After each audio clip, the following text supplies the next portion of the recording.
공제 보도록 하겠습니다. 자, 양도소득 기본공제는 우리 시험 문제에서 출제 빈도가 낮은 편이기 때문에 기본 개념 정도만 보셔도 될 것 같기는 합니다. 그런데 아직까지 시험 문제에서 정답으로 언급된 적은 없지만 잡다한 내용들이 간접적으로 출제된 적은 있어요. 그래서 시간 충분하면 전체 보시고 시간 부족하시면 기본 개념만 잡으십시오. 자, 일단 기본 개념은 여기까지입니다. 자, 양도소득 기본공제는 언제 가능하냐면은 가세대상 종류에 관계없이 보유기간에 관계없이 모든 가세대상 자산 양도시 공제 가능합니다. 자, 이걸 장기 보유 특별 공제하고 가능하다면 구분하셔야 됩니다. 우리가 장기 보유 특별 공제는 말 그대로 장기간 보유하셔야 되지요. 몇 년? 3년 이상. 근데 양도소득 기본공제는 보유기간 관계없습니다. 그래서 오늘 사가지고 오늘 팔아도 미등기만 아니면 오늘 사가지고 오늘 팔아도 기본공제 받아요. 그 다음에 장기 보유 특별 공제는 가세 대상 중 부동산과 입주권만 공제 대상이지만 양도소득 기본공제는 가세 대상 종류에 관계없이 모든 가세 대상 자산 양도시 공제 가능합니다. 부동산 입주권은 물론이고 전세권, 지상권, 임차권, 분양권, 당첨권 등등등도 기본공제 받을 수 있다고요. 자, 그런데 조건이 붙습니다. 그러나 미등기 양도이면 공제 대상에서 제외됩니다. 그래서 해석을 하면 미등기만 아니면 어느 누구나 기본적으로 다 받습니다. 그래서 이름이 기본이에요. 자, 그 다음에 이제 얼마 공제 받습니까? 양도소득 종류별로 연 250만 원. 여기서 이제 주의하셔야 될 게, 자, 갑이 A 토지 팔고 B 토지 팔았을 때 양도할 때마다 250이 아니고 양도할 때마다 250이 아니고 1월 1일부터 12월 31일 가세 기간 중 통일 양도소득에 대하여 기본공제 받을 수 있는 금액은 연 250이지 양도할 때마다 아니에요. 여기까지가 기본적으로 아셔야 될 이야기입니다. 그러니까 여기까지는 기본적으로 아셔야 될 이야기고, 지금부터 추가되는 이야기들은 정답으로 물어본 적은 전혀 없고 낀가 물어본 적만 한두 번 정도 있습니다. 그래서 설명 들어보시고 이해되면 개인 공부하는 거고 이해가 안 되면 앞에다가 빨간 매직으로 X 치시면 됩니다. 자, 양도소득 기본공제는 양도소득 종류별로 각각 공제 가능합니다. 자, 그래서 양도소득 종류가 구분 가능하셔야 됩니다. 우리가 양도소득세가 부과될 수 있는 양도소득 종류는 크게 4가지 부류가 있습니다. 자, 첫 번째, 부동산에 관한 권리, 기타 자산 양도소득과 주식 양도소득과 파생 상품 양도소득과 신탁 수익 양도소득, 신탁 수익권 양도소득, 이렇게 4가지로 구분하고 현행 우리나라 소득세법에 의하면 양도소득 종류별로 각각 양도소득세를 부과합니다. 우리가 양도소득 종류를 크게 4수로 구분하고 양도소득 종류별로 양도소득세를 따로 부과한다고요. 그래서 양도소득 기본공제는 양도소득 종류별로 각각 공제 가능합니다. 부동산 등의 양도소득에 대해서 연 250, 주식 양도소득에서 연 250, 파생상품 양도소득에서 연 250, 신탁수익권 양도소득에서 연 250, 양도소득 종류별로 각각 공제 가능해요. 왜? 양도소득 종류별로 각각 부과하니까. 이 이야기를 가지고 요걸 이해되시면 참고하셔야 됩니다. 자, 그다음에 이제 이겁니다. 우리가 양도 손실이 발생되면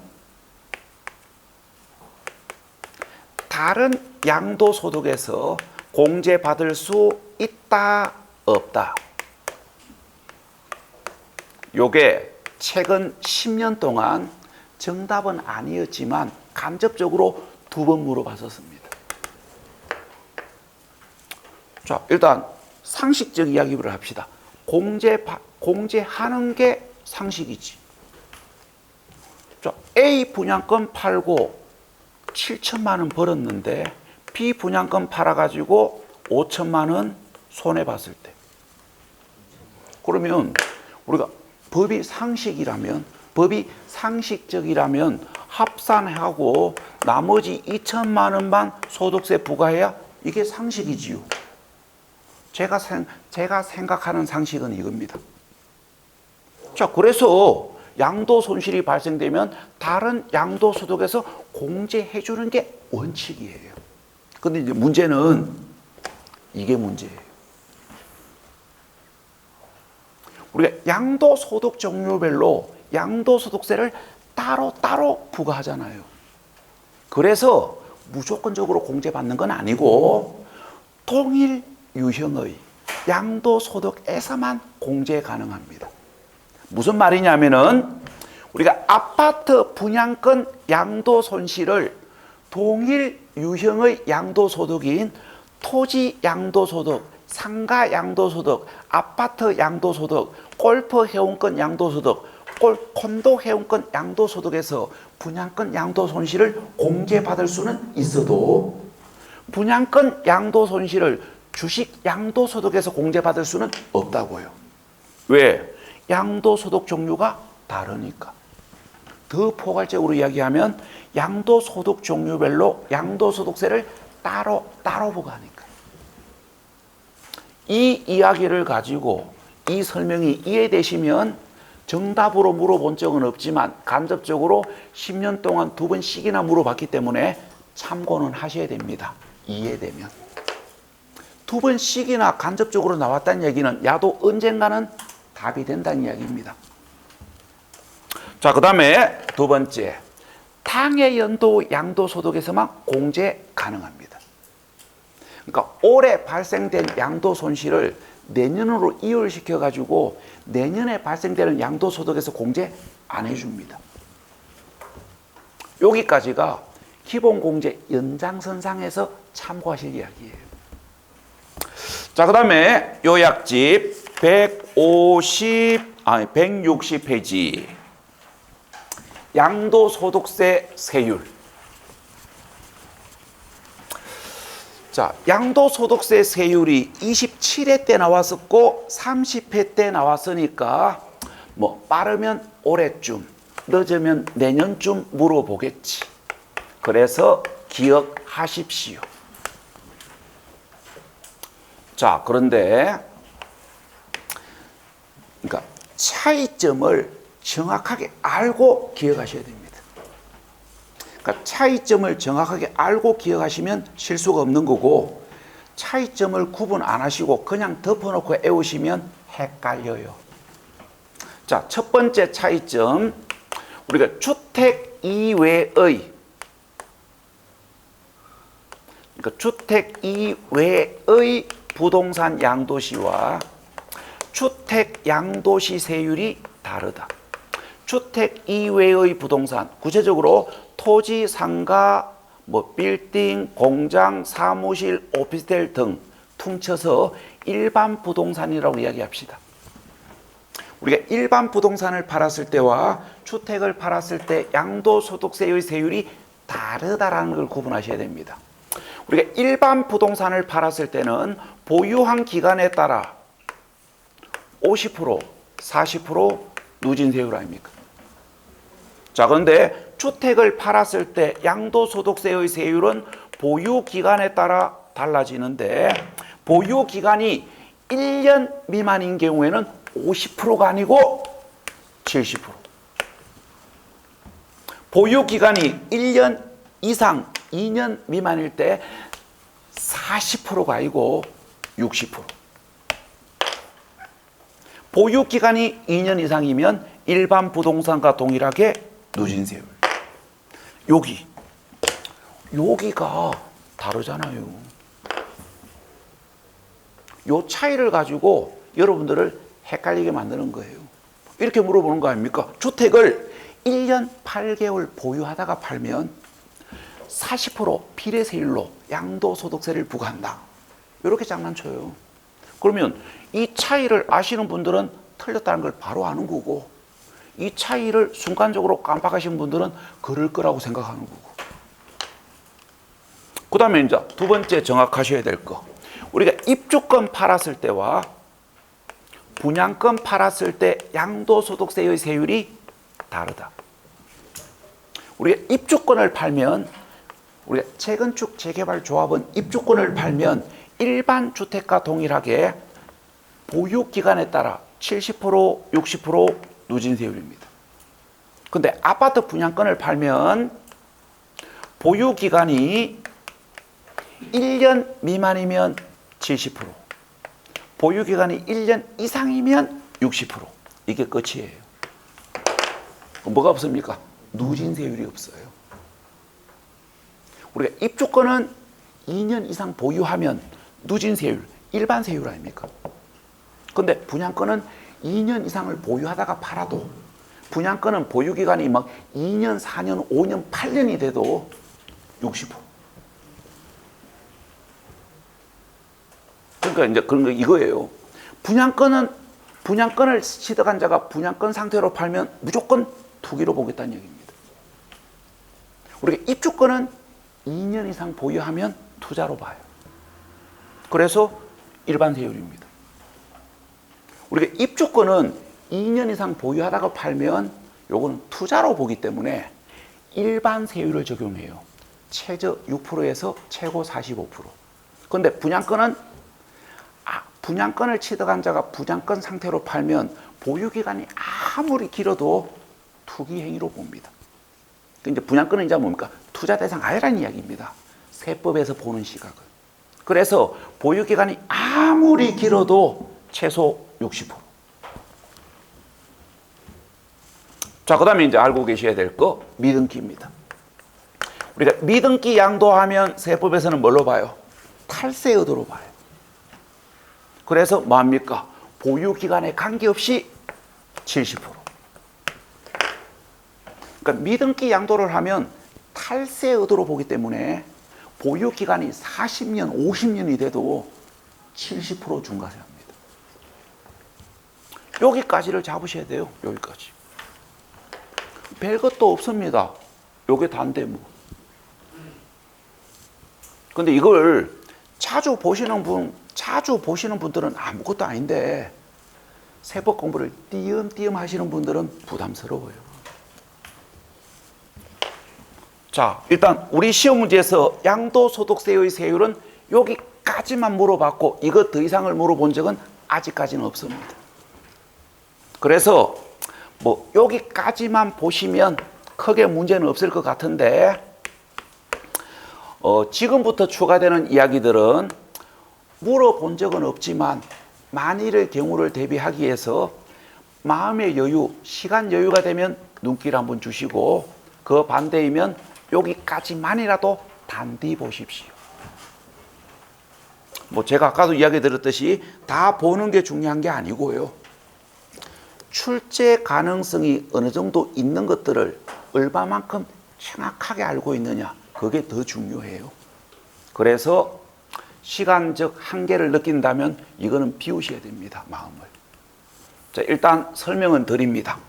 자, 첫 번째 추가하셔야 될 거, 다주택 소유자가 조정 대상 지역 안의 주택을 팔았을 때 어떻게 되는지 요약집 130페이지에서 2주 전에 이미 설명 다 끝났고 30분 전에도 이야기 드렸고, 다주택 소유자가 조정 대상 지역 안의 주택을 팔면 장기 보유 특별공제 대상에서 제외되고 양도소득세를 중과세하는 게 원칙이지요. 그런데 5월 26일 소득세법 시행령 개정을 통하여 이 규정을 1년간 시행을 유예시켜 놨습니다. 그래서 22년 5월 10일에서 23년 5월 9일 사이에 양도하면 어찌된다? 장기 보유공제 받을 수 있고 중과세 하는 게 아니고 보유기간에 따른 세율을 적용한다. 요약집 130페이지 수정 보완 요약집 130페이지에서 수정 보완한 내용 그대로 요약집 160페이지도 수정 보완하셔야 됩니다. 뭐 저의 잘못은 아니고요. 법이 바뀌어서 그렇습니다. 뭐 법이 바뀌는 걸 제가 어쩝니까? 뭐 법이 바뀌어서 요약집을 수정하는 건 저도 도리가 없습니다. 수정해서 보셔야 돼요. 요렇게 수정 보완해서 보셔야 됩니다. 자, 그다음에 비삼용 토지. 우리가 비삼용 토지를 팔았을 때 양도소득세의 세율. 자, 일단 일반 토지부터 봅시다. 일반 토지를 팔았을 때 양도소득세의 세율은 보유기간에 따라 다릅니다. 어떻게? 50%, 40% 누진세율. 자, 그러면 비삼용 토지를 팔면 어떻게 되냐면은 이 세율에다가 10%를 합한 세율로 중과세합니다. 자, 그다음에 자, 이제 한 수 더 거듭니다. 투기 지역에 소재하는 비삼용 토지는 이 세율에다가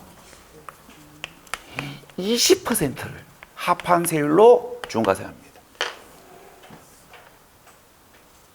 그 다음에 요약집 166페이지. 그러니까 요약집 166페이지.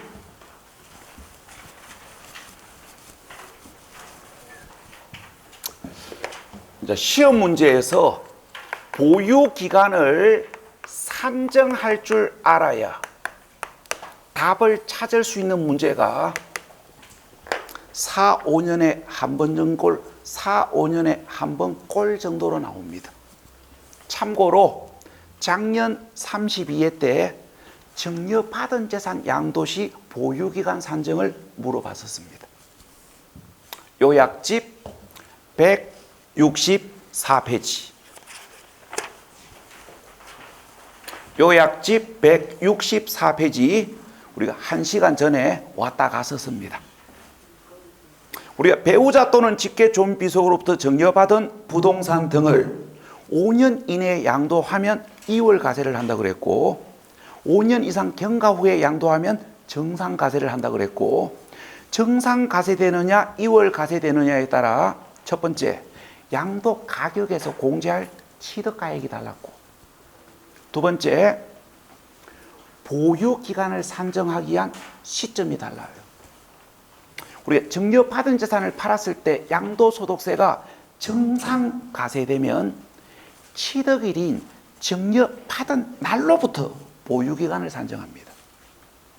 자, 그런데 배우자 등으로부터 증여받은 자산을 팔았을 때 양도소득세가 2월 과세가 되면 취득일인 증여받은 날로부터 보유기간을 산정하는 게 아니고 증여한 배우자의 취득일로부터 보유기간을 산정합니다. 달라요. 이 사실을 32회 때 간접적으로 물어봤었고 그 다음에 28회 때 이걸 간접적으로 물어봤었습니다. 28회 때 이렇게 물어봤었어요. 우리가 배우자 갑이 매매로 취득한 토지를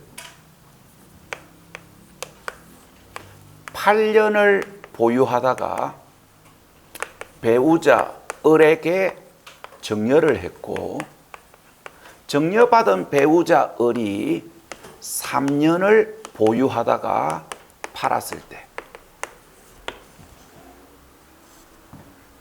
자, 오해하실라 정려 등기 했습니다. 자, 요 조건대로 질문을 던집니다. 28의 기출지문. 배우자 을이 양도하면 장기 보유 특별 공제 가능하다. 자, 잠깐만요. 날짜를 조금 바꿉시다. 헷갈리게. 2년 보유하고 팔았습니다. 자, 배우자 을이 정려받은 날로부터 2년 보유하다가 팔았을 때, 자, 요 조건대로 답해 보십시오. 배우자 을의 양도 시 장기 보유 특별 공제가 가능하다.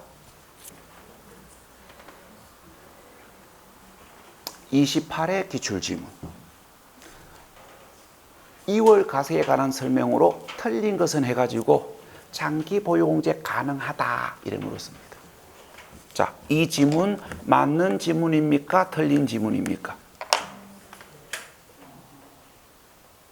자, 문제를 많이 풀어보신 분들은 지금 뭔가를 생각하고 계실 거고, 문제풀이 경험이 없으신 분들은 나한테 뭘 원하노 하고 있습니다. 자, 문제풀이 경험이 있으신 분들은 제일 먼저 장기 보유 특별 공제 요건을 생각하겠지. 장기 보유 특별 공제 요건을 생각하셔야 될 거 아닙니까? 우리가 장기 보유 특별 공제를 공제받으려면은 등기된 부동산과 입주권을 3년 이상을 보유 양도해야 되지요. 자, 그러면 제가 등기된 부동산이라 그랬지요. 그럼 여러분들이 해야 될 건 하나 남았네. 보유기간 확인하셔야 되네. 그러니까 등기된 부동산이라고 조건이 주어졌으니까 보유기간만 확인하시면 되잖아요. 보유기간이 3년 이상이면 장기 보유공제 가능하다. 맞는 지문이고, 보유기간이 3년 미만이면 틀린 지문이지. 자, 그러면 요 조건대로 판단하십시오. 보유기간 몇 년입니까? 2년? 8년? 10년? 모르겠다. 나는 아직 시간이 더 필요한 것 같다. 보유기간 10년. 그래서 장기 보유 공제 가능하다. 이 지문 맞는 지문이에요. 보유기간 2년이 아니고 10년. 보유기간이 2년이 아니고 10년입니다. 왜 그런지 조금 전에 요약집 164페이지에서 설명드린 지 이제 10분 지났습니다. 설명드린 10분 지났는데 지금 이제 조금 그러니까 순간적으로 어떤 내용을 놓치신 분들은 2년인데 와 10년이나 가노. 자, 요것도 이제 이거예요. 문제풀이 경험이 답을 좌우하는 문제입니다. 물론 이제 기본 실력도 있어야 됩니다. 요 문제는 기본 실력도 있어야 되고 문제풀이 경험도 있어야 돼요.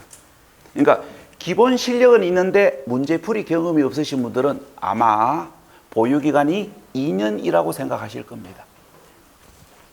그런데 기본 실력이 있으시고 문제풀이 경험이 있으신 분들은 배우자로부터 정려받은 재산 양도시의 양도소득세가 시험에 나오면 뭔가를 하고 계십니다. 양도기간을 확인하고 계십니다. 문제풀이 경험이 있으시면. 이게 이제 문제풀이 경험이 있으시면 양도기간을 확인하는 거고, 문제풀이 경험이 없으시면 그냥 글자만 읽어보고 계십니다. 양도기간을 확인하셔야 되지. 왜? 5년 이내에 양도하느냐, 5년 이상 경과 후에 양도하느냐에 따라 가세가 달랐고, 가세가 달라지면 보유기간 산정 시점이 달라지잖아요. 그래서 시험 문제에서 배우자 또는 직계 존비소로부터 증여받은 재산 양도시의 양도소득세가 시험에 나오면 제일 먼저 하셔야 될 거 양도 기한을 확인하셔야 됩니다. 증여받은 날로부터 5년 이내에 양도했는지 증여받은 날로부터 5년 이상 경과 후에 양도했는지 양도기간을 확인하셔야 돼요. 왜? 과세가 달라지니까. 증여받은 날로부터 5년 이내에 양도하면 2월 과세하지만 5년 이상 경과 후에 양도하면 정상과세하잖아요. 그래서 양도기간부터 확인하셔야 돼요. 이게 문제를 접근하는 요령, 방법 아닙니까? 이런 것들은 이제 여러분들이 이제 마셔야 됩니까? 7월달 문제 풀이를 통해 가지고 문제를 접근하는 방법, 문제를 풀어내는 요령을 익히셔야 됩니다. 자, 그러면 양도기간 확인합시다. 증여받은 날로부터 5년 이내에 양도를 했고 증여받은 날로부터 5년 이내에 양도했기 때문에 2월 가세로 판정이 되었고 2월 가세로 판정되면 증여받은 날로부터 보유기간을 산정하는 게 아니고 증여한 배우자의 취득일로부터 보유기간을 산정하지요. 그래서 보유기간이 2년이 아니고 10년. 그럼 뭐 했습니까? 등기된 부동산을 3년 이상 보유했으니까 장기 보유공제 받을 수 있다. 맞네. 이거는 결정적으로는 뭡니까? 문제풀이 경험이 답을 좌우하는 거예요. 실력보다는. 이런 문제들이 나오기 때문에 7월 달부터 많은 문제들을 풀어보셔야 돼요. 자, 그 다음에 요약집 166페이지. 우리가 이제 요약집 164페이지에서 증여받은 재산 양도시 보유기간 산정을 조금 전에 보셨고, 자, 요약집 166페이지. 자, 지금부터 상속받은 재산 양도시 보유기간 산정입니다. 그러니까 상속받은 재산 양도시 보유기간 산정을 어떻게 하는지 갈로 4번에 1항 읽어보시고 2항 읽어보시고 자, 읽어보셨으면 지금부터 이야기를 만들어 봅시다. 자, 피상속인이 주택을 취득을 해가지고 자, 8년을 보유하다가 노한으로 운명을 달리하셨고 그래서 상속이 개시된 걸 상속인이 상속 개시로부터 1년 8개월을 보유하다가 팔았습니다. 자, 오해의 소지를 없애기 위해서 상속 등기했습니다. 자, 그러면 이 조건대로 답하십시오. 갑은 팔았을 때 장기 보유 특별공제 받을 수 있다, 없다? 자, 조금 전에 했던 이야기입니다. 우리가 장기 보유 특별공제를 물어봤으니까 공제 받을 수 있는 요건을 생각하셔야 되고, 그럼 제가 등기된 부동산이라고 조건을 던졌으니까 여러분들은 보유기간만 확인하시면 돼요. 자, 보유기간 몇 년입니까? 조금 전에 읽어보셨을 거 아닙니까? 자, 보유기간 몇 년입니까? 자, 설명드립니다. 상속에 의하여 취득했을 때 취득 시기는 상속 개시일이고, 그래서 상속받은 재산을 팔았을 때 보유기간은 취득일인 상속 개시일로부터 양도일까지를 상속받은 재산을 양도했을 때의 보유기간으로 보는 게 원칙입니다. 그래서 보유기간은 1년 8개월로 3년 이상 보유 안 했지요. 그래서 장기 보유공제 받을 수 없다. 자, 그 다음에 두 번째 질문. 요 조건대로 판단해 보십시오. 세율은 몇 프로입니까? 팁을 드리면 주택을 팔았을 때 양도소득세의 세율은 보유기간에 따라 다르고 미등기 양도하면 70%입니다. 자, 그런데 상속 등기 했다 그랬으니까 미등기 70% 중과 대상은 아닙니다. 자, 세율 몇 프로? 갈로 4번 1항, 2항 읽어보셨으면 요거 생각하시면서 세율을 판단하십시오.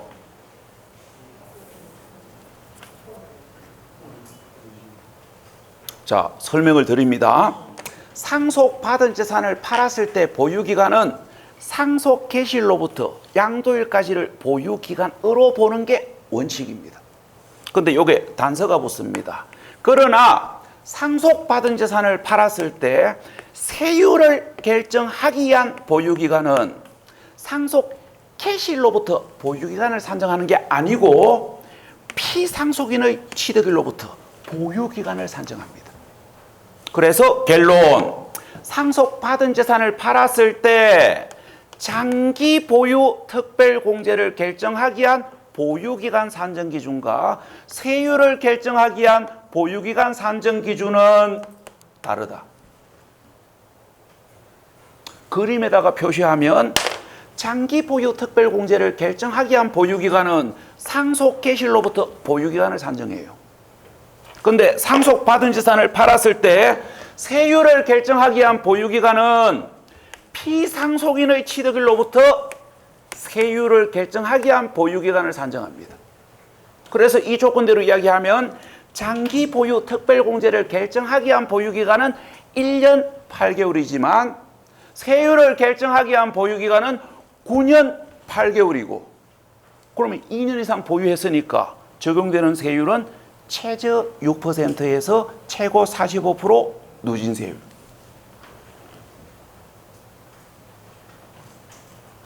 자, 그 다음에 조건을 바꿉시다.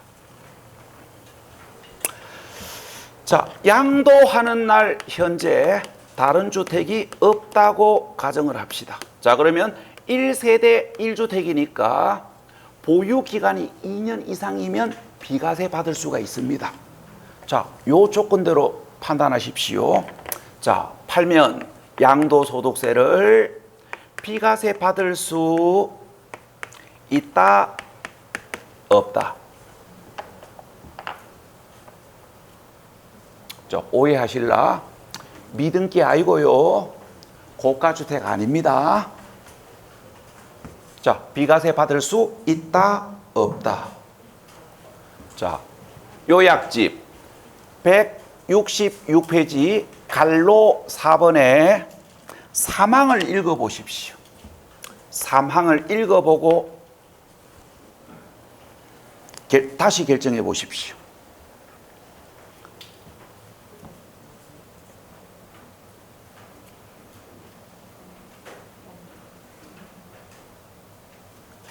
자, 설명을 드려볼게요.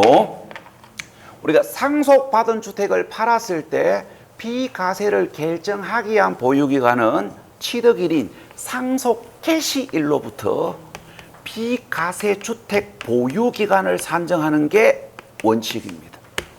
그래서 보유기간이 1년 8개월밖에 안 됐지요. 2년 이상을 보유 안 했기 때문에 비과세 받을 수 없다. 자, 근데 이제 지금부터 제가 조건을 바꾸겠습니다. 자, 조건을 바꿉니다. 상속 개시 6개월 전에 합가를 한 상태에서 상속이 개시되었을 때, 그러면 상속 개시 6개월 전에 합가를 한 상태에서 상속이 개시되면 상속 개시 당시 피상속인과 상속인은 동일한 세대지요. 자, 그러면 동일 세대인 상태에서 상속받아서 팔았다면, 자, 질문, 비과세 받을 수 있다, 없다? 자, 지금부터 설명드립니다. 상속받은 주택 양도시 비과세 주택 보유기간은 취득일인 상속 개시일로부터 보유기간을 산정하는 게 원칙입니다. 근데 여기 이제 혹이 붙어요. 그러나 동일 세대원으로부터 상속을 받은 경우는 바로 이 경우 아닙니까? 동일 세대원으로부터 상속을 받은 경우 비과세주택 보유기간은 어떻게 산정하냐면은 상속 개시 전에 피상속인과 상속인이 동일 세대로서 보유한 기간과 상속인의 보유기간을 합산한 기간을 비과세주택 보유기간으로 봐요. 그래서 상속 개시 당시 동일 세대라고 전제했을 때 비과세를 결정하기 위한 보유기간은 2년 2개월. 그래서 2년 이상 보유했으니까 비과세 받을 수 있다. 그래서 결론, 상속받은 재산 양도시 보유기간 산정 기준은 그때마다 다 달라진다. 어떻게 다른지는 금방 하나씩 설명을 드렸고. 자, 그 다음에 갈로 5번입니다. 우리가 주택이 노후, 소실, 도계 등으로 인하여 멸실이 되어 가지고 다시 건축해서 팔았을 때 비과세 주택 보유기간은 멸실된 주택의 보유기간과 재건축 주택 보유기간을 합산한 기간을 비과세 주택 보유기간으로 보고 합산된 기간이 2년 이상이면 비과세 받습니다. 자, 그런데 이제 참고하셔야 될 거, 이때 공사기간은 어떻게 된다? 보유기간에서 제외되는 게 원칙입니다. 근데 단서가 붙어요. 그러나 도시 및 주거 환경정비법에 의하여 재건축을 한 경우에는 공사기간도 보유기간에 포함한다. 자, 이야기예요. 우리 집이 노후가 되어가지고 아니면 우리 집이 태풍 피해로 소실돼가지고 우리 집만 뜯고 새로 지었을 때는 공사기간은 보유기간에 포함 안 합니다. 자, 그런데 우리 동네가 생활 환경이 악화되어 가지고 우리 동네를 도시 및 주거 환경 정비법에 의해서 재개발을 했을 때는 공사기간도 보유기간에 포함한다. 그 말이에요. 자, 그러면 여기까지 이야기하고 잠시 쉬었다가 마무리합시다.